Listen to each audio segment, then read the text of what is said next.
आखिर इसको क्यों इग्नोर कर रहे हैं? इन डिग्री कॉलेजों को, माध्यमिक विद्यालयों को, राज्य को विद्यालय और महाविद्यालय चाहिए। आज भी बच्चे जितने पास हो रहे हैं उतने नामांकन नहीं हो पाते हैं। विचार जरूर करेंगे, लेकिन तत्काल इसको लागू करना संभव नहीं है। तो मैं समझता हूं कि इन बातों को हम जरूर विचार करेंगे। नमस्कार, मेरा नाम आलोक है। आप लाइव स्ट्रीज देख रहे हैं। बिहार विधानमंडल का शीतकालीन सत्र चल रहा है। ऐसे में सत्र के दौरान शिक्षा मंत्री से खूब विवाद हुआ है। देखिए, बिहार बीजेपी के एमएलसी हैं नवल किशोर यादव, शिक्षकों के नेता हैं।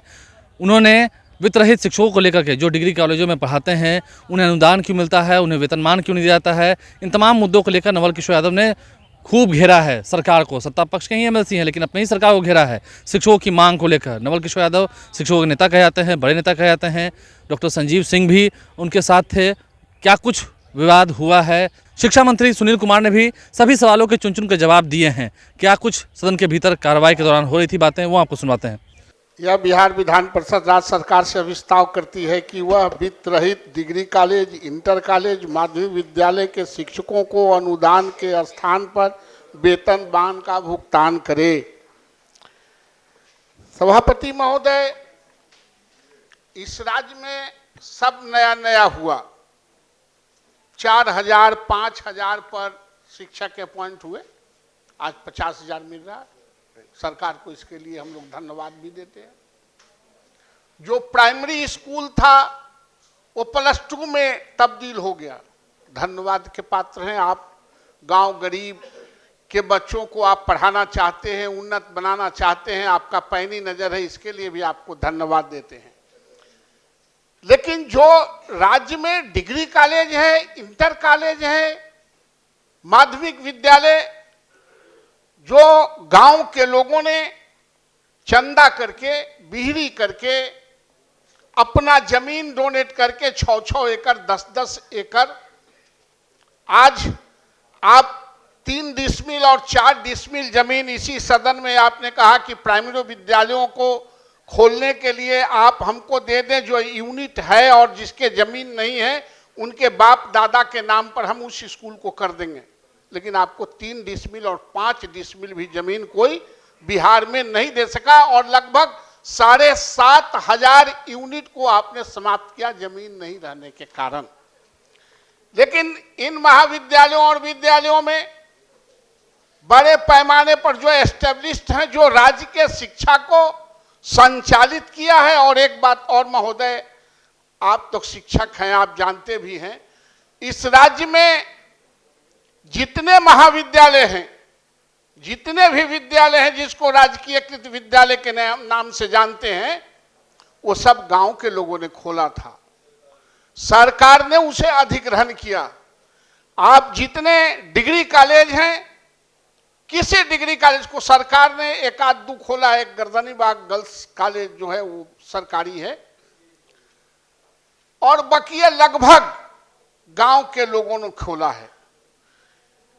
मेरा आग्रह है महोदय कि आप आखिर इसको क्यों इग्नोर कर रहे हैं? इन डिग्री कॉलेजों को, माध्यमिक विद्यालयों को, राज्य को विद्यालय और महाविद्यालय चाहिए।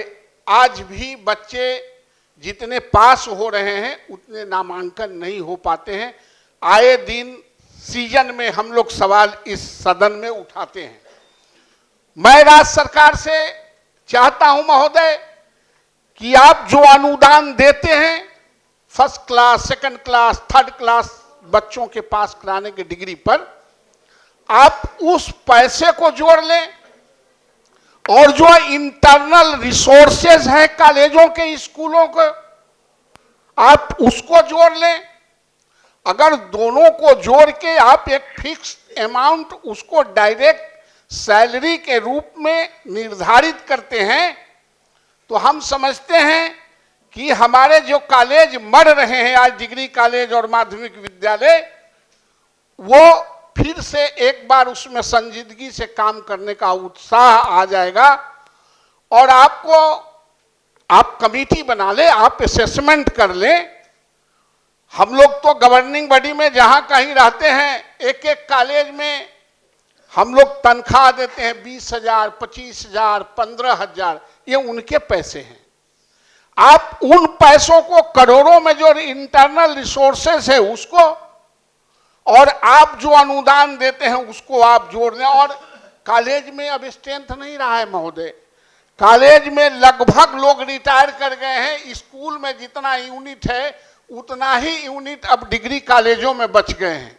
इसलिए सरकार से महोदय मेरा आग्रह है कि आप वेतन मान दें, आप अनुदान के जगह पर आप वेतन मान दें, असेसमेंट करा लें, कमेटी बना लें, और इन स्कूलों कॉलेजों को जो बिहार को लिटरेसी में आगे बढ़ाया है उसको अक्षुण्ण रखने की कोशिश करें महोदय। माननीय मंत्री।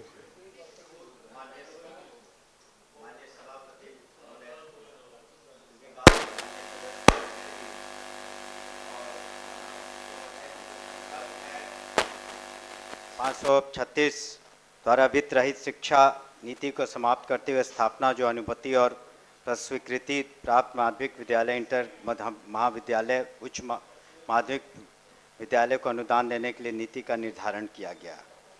तो वित्त रहित डिग्री कॉलेज, इंटर कॉलेज एवं माध्यमिक विद्यालयों के शिक्षकों को अनुदान के स्थान पर वेतनमान का भुगतान करने संबंधी कोई प्रस्ताव विभाग के स्तर पर विचाराधीन नहीं है। लेकिन साथ ही साथ माननीय सदस्य काफ़ी पुराने सदस्य हैं और शिक्षा जगत से जुड़े हुए हैं, और काफ़ी उनकी सोच का शिक्षा विभाग ने अन्य मुद्दों पर भी फ़ायदा उठाया है। और कई बार माननीय MLC साहबान लोग हमसे मिले हैं स्कूली शिक्षा के बारे में और विद्यालयों की शिक्षा के बारे में। लेकिन शिक्षा की महत्ता को देखते हुए यह भी उन्हें सभी को स्वीकार करना पड़ेगा कि जहां हमारा बजट कभी 2005 के अंतर्गत करीब 25 पूरे एनुअल बजट हुआ करता था स्टेट का 25,000 करोड़, आज के दिन में हम लोग 63,000 करोड़ से ज़्यादा रुपया खर्च कर रहे हैं शिक्षा विभाग पर। तो निश्चित रूप से माननीय मुख्यमंत्री के निर्देश पर और अगुवाई में सरकार काम कर रही है। लेकिन जो उनका प्रस्ताव है और उनकी सोच है उस पर हम विचार करेंगे। लेकिन तत्काल बजट को भी देखना पड़ेगा कि हम 8,000 करोड़ से ज़्यादा सिर्फ महाविद्यालयों, जो यूनिवर्सिटीज़ हैं उनको देखते हैं, स्टेट रन यूनिवर्सिटीज़ को, और जो वित्त रहित है उसको भी हम लोग अनुदान देते हैं। तो आपका सुझाव है जो आपने कहा कि जो इंटरनल रिसोर्सेज हैं और साथ साथ जो अनुदान की राशि है दोनों को जोड़ करके, क्या तो इस पर विभाग निश्चित रूप से विचार करेगा और उसके जो प्रोज कॉन्स हैं उसका जो फ़ायदा बेनिफिट, कॉस्ट बेनिफिट एनालिसिस करके हम लोग एक निर्णय पर पहुंचेंगे। और तत्काल माननीय सदस्य से हमारा अनुरोध होगा कि वो अपना संकल्प वापस माननीय लें। मंत्री जी, मुझे जानकारी है, विचार थे उसको हम लोगों ने ग्रहण भी किया है, और जो खास करके जो यूनिवर्सिटीज़ और जो डिपार्टमेंट के बीच में कुछ तकरार कह सकते हैं या गलतफहमियाँ थी, वो बहुत सारी दूर भी हुई हैं।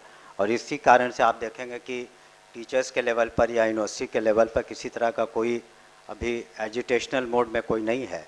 तो हम लोगों ने जब तक सरकार इस नतीजे पर पहुँचे कि उसके पहले अन्य कई बिंदुओं पर हम लोग कार्रवाई की है, लेकिन जहाँ तक इस बिंदु का प्रश्न है इसको तत्काल इस सत्र में इसमें हम लोग विचार ज़रूर करेंगे, लेकिन तत्काल इसको लागू करना संभव नहीं है। इसमें बजटीय प्रावधान, कितने लोग हैं, बहुत सारी बातें हैं कि कितना कुछ हम, सरकार की भी एक लिमिट होती है कि कहाँ तक किस विभाग पर आप खर्च कर पाएंगे। तो उसका कॉस्ट बेनिफिट एनालिसिस और क्या इसके फ़ायदे होंगे उसको हम लोग ज़रूर उसको स्टडी करके फिर उचित निर्णय पर, और जो सहयोग होगा और जो विचार होंगे माननीय सदस्य के, उसको हम लोग ज़रूर। माननीय नवल बाबू, माननीय मंत्री जी ने बहुत सकारात्मक रुख दिखाया है इस पर। महोदय, मैं आपको भी थैंक्स देता हूं, माननीय मंत्री को भी मैं थैंक्स देता हूं कि आपका विचार शिक्षा के क्षेत्र में गांव गरीब के बच्चों को पढ़ाने के लिए पॉजिटिव है। लेकिन महोदय, एक बात जो माननीय मंत्री कह रहे हैं कि बजट का बढ़ोतरी, मैं कह रहा हूं आपके बजट का बढ़ोतरी होगा तो आप नहीं देंगे। आप पहले इसको एनालिसिस करने के लिए आप उच्च स्तरीय एक कमेटी बना लें कि आप जितना आज आप दे रहे हैं अनुदान के माध्यम से और जितना उसके इंटरनल रिसोर्सेस है, ये दोनों को अगर मिला दें, उसके बाद अगर नहीं होगा तब आपको अधिक अमाउंट की जरूरत होगी, अधिक पैसे की जरूरत होगी। इसलिए माननीय मंत्री ने कहा कि हम इस पर विचार करेंगे और इसी सत्र में करेंगे। एक मेरा आग्रह है कि यह घोषणा करें कि हम इसके असेसमेंट कमेटी बना के, आप जब तक असेसमेंट नहीं कराएंगे तब तक आपको पता नहीं चलेगा कि इसकी क्या अद्यतन स्थिति है। महोदय, मैंने जो एक शब्द कहा कॉस्ट बेनिफिट एनालिसिस, जी, आकलन की बात उन्होंने कही, तो हमने आकलन कॉस्ट बेनिफिट एनालिसिस, इस बात को निश्चित रूप से आकलन करेगा। जब कॉस्ट और बेनिफिट होगी तो ये सारी बातों को, एक जेनरिक शब्द है जिसका इस्तेमाल करते हैं इस तरह के, जब कोई संकल्प आते हैं या किसी तरह का प्रस्ताव आता है, तो मैं समझता हूँ कि इन बातों को हम जरूर विचार करेंगे। ठीक है। जी जी महोदय, मदरसा, संस्कृत और अल्पसंख्यक विद्यालय भी प्रबंधित नीति के ही तहत चल रहे हैं, वहाँ वेतन सरकार दे रही है। बस यही असेसमेंट माननीय सभा स्वीकार है। नहीं तो आकलन की बात तो माननीय मंत्री जी ने भी कही है कि दोनों स्रोत, घोषणा सदन में हो जाए, सभा के दिन असेसमेंट की बात, बस असेसमेंट की बात। समय सीमा काफी बढ़ रही है, इसलिए नहीं। समय सीमा कहाँ मांग रहे हैं जी महोदय? हम लोग समय सीमा नहीं मांग रहे हैं। जी जी हम लोग समय सीमा की बात माननीय मंत्री जी को नहीं कह रहे। हम कह रहे हैं कि आप जो अभी कमिट किया है उसको सदन को आश्वस्त करा दें कि हम एक कमेटी बना के उसको असेसमेंट करा लें। बस इतना ही तो हम लोग चाहते हैं। हम कहाँ कह रहे हैं कि आप अलग से कोई पैसा दे दीजिए। एक विजन क्रिएट हो जाए कि हमको कितना देना पड़ेगा, एक कमेटी बना दें। आप अपने मनोनुकूल कमेटी बनाएं, हमारे कहने पर, सदन के कहने पर नहीं, कमेटी आपको बनाना है। माननीय मंत्री जी, ठीक, दिखवा लेंगे, अपना कर लेंगे। संकल्प को वापस लेने की कृपा करेंगे। और ये माध्यमिक विद्यालय में राज्य के 85% बच्चे पढ़ते हैं। माननीय 85% लोग इसी तरह के महाविद्यालय और विद्यालय में पढ़ते हैं। माननीय मंत्री, उनके साथ भेदभाव क्यों?